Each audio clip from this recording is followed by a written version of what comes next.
Okay, so it's been a while, but yes, 7.1 has been out for quite a while now, and it's been long overdue since I've been doing a review. But I want to play everything, I wanted to make sure that it was all played, and I can actually give an honest insight of what I thought. But yeah, let's just get straight into it. Let's talk about the story patch first. Some interesting little moments in there. The story's developing fine, I think. I think the sort of grand scheme of things was more interesting in previous expansions by this point. Obviously, it's harsh to say because it's really early. Obviously, spoiler alert as well for people who have not watched the story. I'll give you a couple of seconds and I'm going to tell you. So the return of Sphene, I'm not going to lie, I kind of saw it coming. I feel like she poses a really interesting overarching enemy for the expansion, and I don't know, it just kind of seems like the idea that people are not understanding in Solution 9 what's happening. It just kind of, it plays like a really good building block into something greater that's happening, and I'm interested to see where they take it.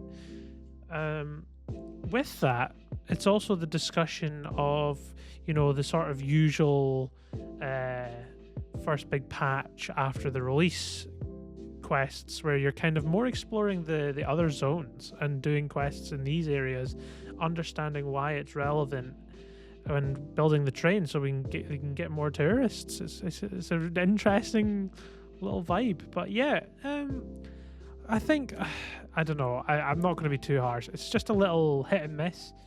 But yeah, I'm looking forward to see where they take it, and I'm fully open to see some really crazy stuff go down, and I'm hoping that actually happens because I'm very excited.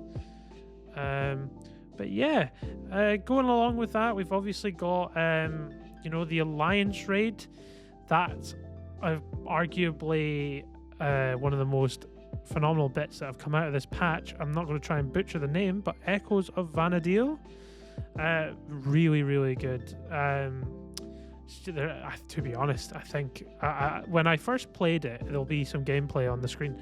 I was a bit taken back because it was really beautiful. Actually, the design was great. Some of the enemies were great. Bosses had fantastic mechanics.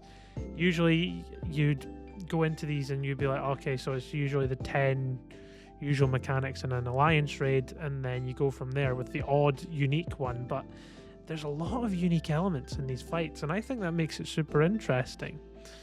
But yeah, I think some of the design of the bosses is great. I love the big gloves on the first boss you face. She's great. I absolutely love her design. But yeah, I'm really, really impressed with the Alliance raid through and through. I think it's been a fantastic addition to the catalogue of Alliance raids we've had so far, and to be honest, it's just been one of those ones where you've kind of been like, it kind of carries the patch in a way, with a couple of other things I will get into later. So it's been really good. So yeah, with this patch, we've also had the introduction of the new allied society, which is the Pelu Pelu. Been actually grinding it out. I think I am 1 day away from hitting Bloodsworn. And to be fair, the quests on it are what you'd expect from an allied race. So it's fine. It's just some interesting storylines as well. It's all about bringing tourism to that part of Doc Puga, I think it's called.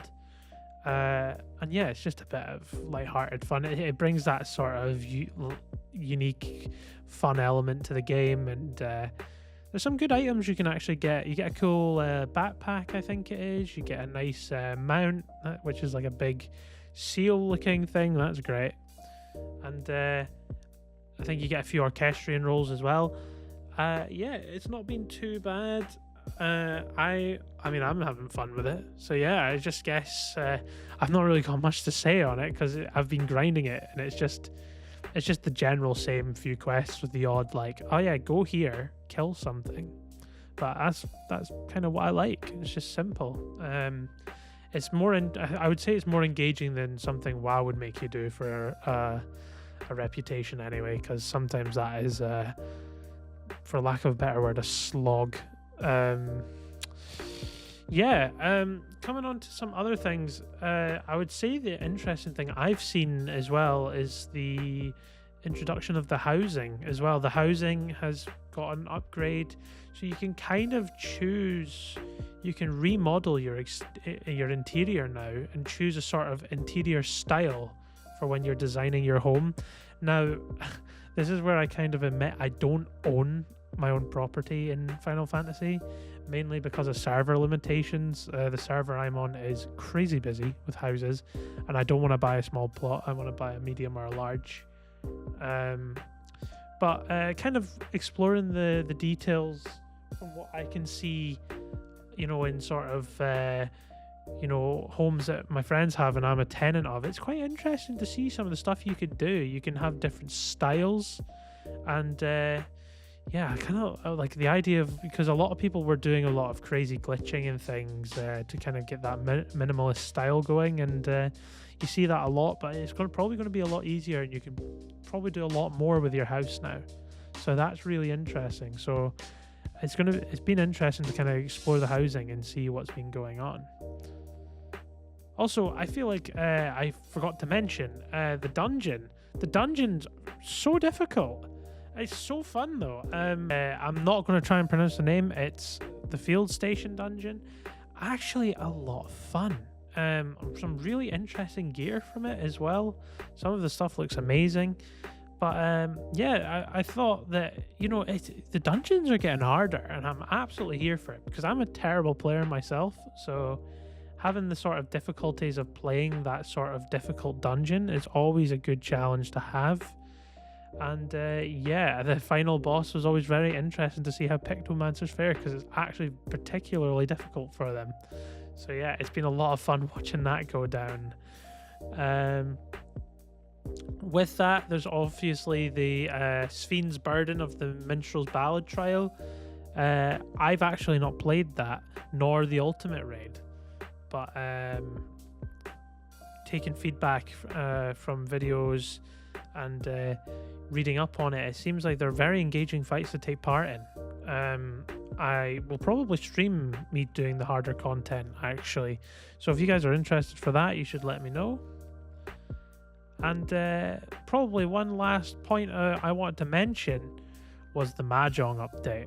Now, someone in my comments, they know who they are. They raised this to me, and I realized, oh, I need to bring this up in the video. What a fantastic addition!